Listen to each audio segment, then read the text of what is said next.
Hello दोस्तों, Roadies double x के 29 और 30 एपिसोड में हुआ ट्विस्टेड वोट आउट। 29वां एपिसोड पूरा वोट आउट में ही गया और इस बार के वोट आउट में ट्विस्ट था कि अगर किसी भी कंटेस्टेंट को 4 वोट भी मिले तो वो बाहर हो जाएगा।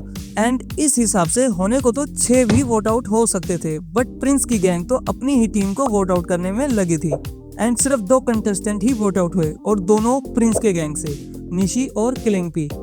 प्रिंस की इस बार की गैंग टास्क में तो हकती ही थी, पर वोट आउट में भी पीछे नहीं है। Most of the time Prince अपनी गैंग को फाइनल में ले ही जाता है, पर इस बार तो भगवान भरोसे लग रहा है।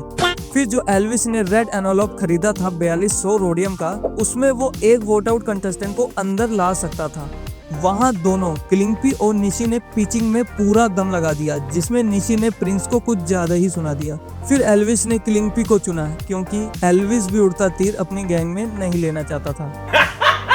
और उसके बाद चार्ली को वोट आउट कर दिया। फिर रिया को मिला next level double cross. Elvis ने 5 मिनट पहले ही हाथ मिलाकर रिया के साथ अलायंस बनाई और 5 मिनट बाद रिया की ही गैंग से चार्ली को वोट आउट कर दिया और साबित कर दिया कि अरे एल्विस भाई के आगे कोई बोल सकता है क्या? फिर एपिसोड 30 में जीके का टास्क हुआ, जिसमें लुंगी बांधकर जो सबसे पहले अपनी गैंग मेंबर को चप्पल मारेगा, उसका गैंग लीडर आंसर सेलेक्ट करेगा कि किसने सही जवाब दिया होगा। जीके में भी प्रिंस की गैंग सबसे पीछे रही। जीके टास्क में बहुत से क्वेश्चंस पूछे गए, जैसे कि आयरन मैन ऑफ इंडिया, किसी ने बोला गौतम, किसी को लगता है बीसी का मतलब बिटकॉइन, और किसी ने आंसर दिया कि हार्ट हमारे शरीर का खून साफ करता है।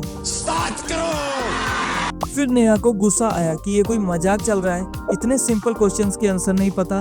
देन उसके बाद रणविजय ने सोचा क्यों ना गैंग लीडर्स का ही टेस्ट ले लिया जाए, और फिर रणविजय ने पूछा एटीएम का फुल फॉर्म। और हमारी नेहा धूपिया, जो 5 मिनट पहले कंटेस्टेंट्स पर चिल्ला रही थी, एटीएम का फुल फॉर्म लिखा एनीटाइम मनी। फिर इसी एपिसोड में प्रिंस और एल्विस की हुई घमासान बहसबाजी, जिसको देखकर सभी शांत हो गए। प्रिंस ने एल्विस को बोला कि जब तू चड्डी में खेल रहा था तब मैं शो जीत रहा था। म्यूजिक। फिर एल्विस ने भी बहुत कुछ बोला और दोनों एक दूसरे को बाहर मिलने की धमकी देने लगे। कमेंट में बताओ कि अगर दोनों बाहर मिले तो कौन किस पे भारी पड़ेगा। लास्ट में जीके टास्क गौतम गैंग ने जीता। नेक्स्ट वीक के वोट आउट में नेहा इतना रो रही है, मतलब नेहा की गैंग से ज्यादा लोग जाने वाले हैं, क्योंकि नेक्स्ट वोट आउट में किसी के खिलाफ एक भी वोट आएगा तो वो बाहर है। और जहां तक लगता है कि नेहा की गैंग से हर्ष और जिमी वोट आउट हो सकते हैं और रिया की गैंग से प्रिया जा सकती है, बट अगले गैंग शफल टास्क में ये तीनों गुल्लू और ऋषभ के साथ वापस आ सकते हैं as a wild card entry. Next week के टास्क में कंटेस्टेंट्स को जमीन में गाड़ रखा है एंड रोहित और योगेश के बीच बराबर की टक्कर चल रही है। इससे पता चलता है कि नेक्स्ट वीक का वोट आउट और टास्क काफी इंटेंस होने वाला है। कमेंट करके जरूर बताएं कि रोडीज डबल एक्स में आपका फेवरेट कंटेस्टेंट कौन सा है। मिलते हैं नेक्स्ट वीक के एपिसोड की गॉसिप में, तब तक के लिए टेक केयर।